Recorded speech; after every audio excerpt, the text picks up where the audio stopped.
Hello friends, and once again welcome back to Life's Biggest Questions. The channel looks to answer both those everyday questions as well as some far-fetched questions you may have. And today, we're talking about chicken. Now I don't know about you guys, but chicken is in my top 5 favorite foods. Maybe even top 3. It's just so good. You could bake it, cook it, fry it. There's just so many options. And for the most part, it's quite healthy.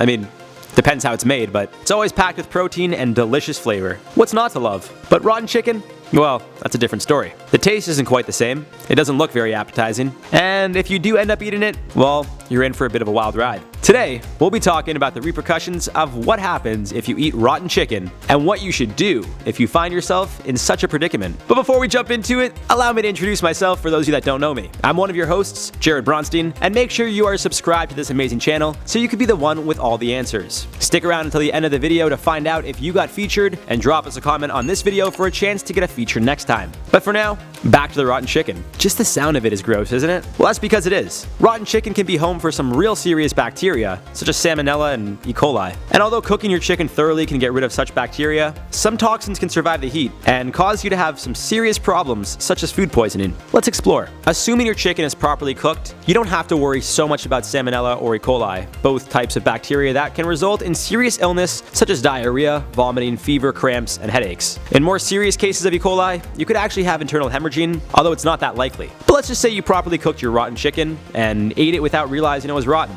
Or maybe you did know it was rotten and ate it anyways. What happens next?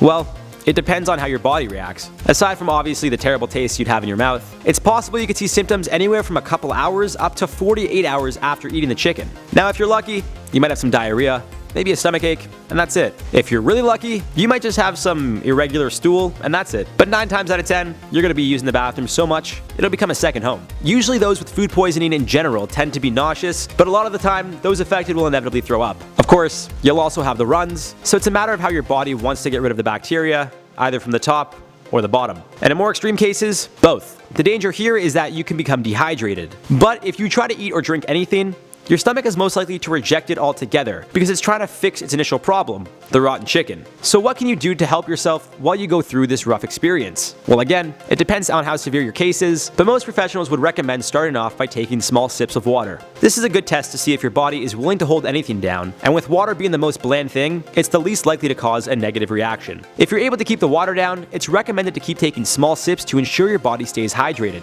The amount of water you lose with every trip to the bathroom could lead to serious cases of dehydration, which could lead to other problems altogether. If you're able to go an hour without puking or having diarrhea, you may be able to finally start keeping foods down. You may even have an appetite. But before you order McDonald's or a pizza, which would most likely cause you to be more sick, again, I'd recommend starting with the basics. Bland foods that won't upset your stomach, which has already been through hell. We're talking bananas, toast, rice, crackers, the boring stuff. But given the state you'd be in, not only would anything taste good, your body would appreciate the energy boost. Things like dairy, spices, fatty and greasy foods could further prolong the recovery. By now, you may still feel a little ill, possibly weak and maybe nauseous, but your symptoms most likely wouldn't be as severe, assuming you didn't throw up the bland foods. It'd be highly recommended that you continue to drink water to make sure you stay hydrated, and eat binding foods that will help your stool go back to its healthy, hard self. Although it's more than likely you'd have diarrhea possibly a day or two after the other symptoms subside, that's your body just getting rid of any bacteria or toxins left over. But this is if you have any average case. There's the possibility that your condition can be extremely severe to the point where you wouldn't be able to keep anything down at all, including water. If you're caught in a situation as unfortunate as this one, you'd find yourself making a trip to the hospital. Not necessarily the emergency room, but assuming you can't keep any food or water down, aside from dehydration, your body would be lacking necessary nutrients that will help you recover in the first place. The only other way to get the water and nutrients into your system would be through an intravenous, more commonly known as an IV. Following the IV drip, your body should start to feel more normal, and eventually you'll be on your way back to living a normal life. But of course, there's always the absolute worst case scenario. The bacteria in your body is so bad, you need an antibiotic to get rid of it. This antibiotic could either be prescribed orally, most likely in a pill form, but in some cases, it would also be in the IV hooked up to you. Now, of course, as previously mentioned, everyone would be affected differently. Younger children or elderly would have a tougher time fighting off the bacteria, while a healthy 20 or 30-year-old most likely wouldn't have as tough of a time. But I think our safest bet is to avoid rotten chicken at all costs. If you're unsure if the chicken is rotten from looking at it, one taste and you'll know. It's recommended that when you do the taste test, you spit out the chicken if it's rotten instead of swallowing it for obvious reasons. Even a little amount of raw chicken can cause a serious reaction.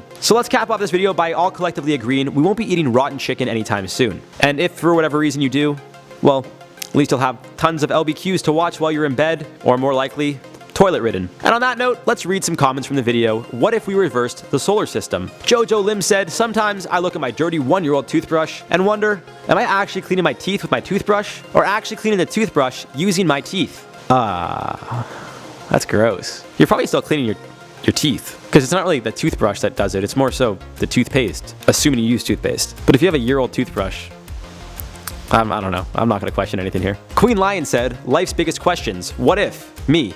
We die, okay, we get it. Well, surprise, surprise, no one dies in this one. I actually looked it up. I couldn't find any cases of people dying from food poisoning, but there have been linked cases of someone having a bacteria that might have come from food poisoning that caused a death. But as far as I'm concerned, you cannot die from food poisoning alone. As far as I'm concerned. Maybe we'll make a video, how much food poisoning do you need before you die? Let us know if you guys want to see that. Wolfie Mode said, complete silence, then boom, his voice pops in and 5s you a mini heart attack. Obviously meant to write gives. I'm not calling you out. I'm just reading the comment for what it is, because I know if I don't, people are going to be like, he didn't write gives. So I'm just stating that. But that's referring to, in the video that I'm responding to these comments from, they showed a clip from a film and then Jack's voice just came thundering in. But what do you guys expect? Jack's an exciting guy. He wants to make the videos, exciting. If he was just like, the solar system, you guys wouldn't listen. That's why he does like the whole, the solar system, but he has the accent that I'm not gonna do that because I can't. You guys get what I'm saying though. Jack's an exciting guy, so that's why he has that exciting voice. He's full of excitement. Fun guy.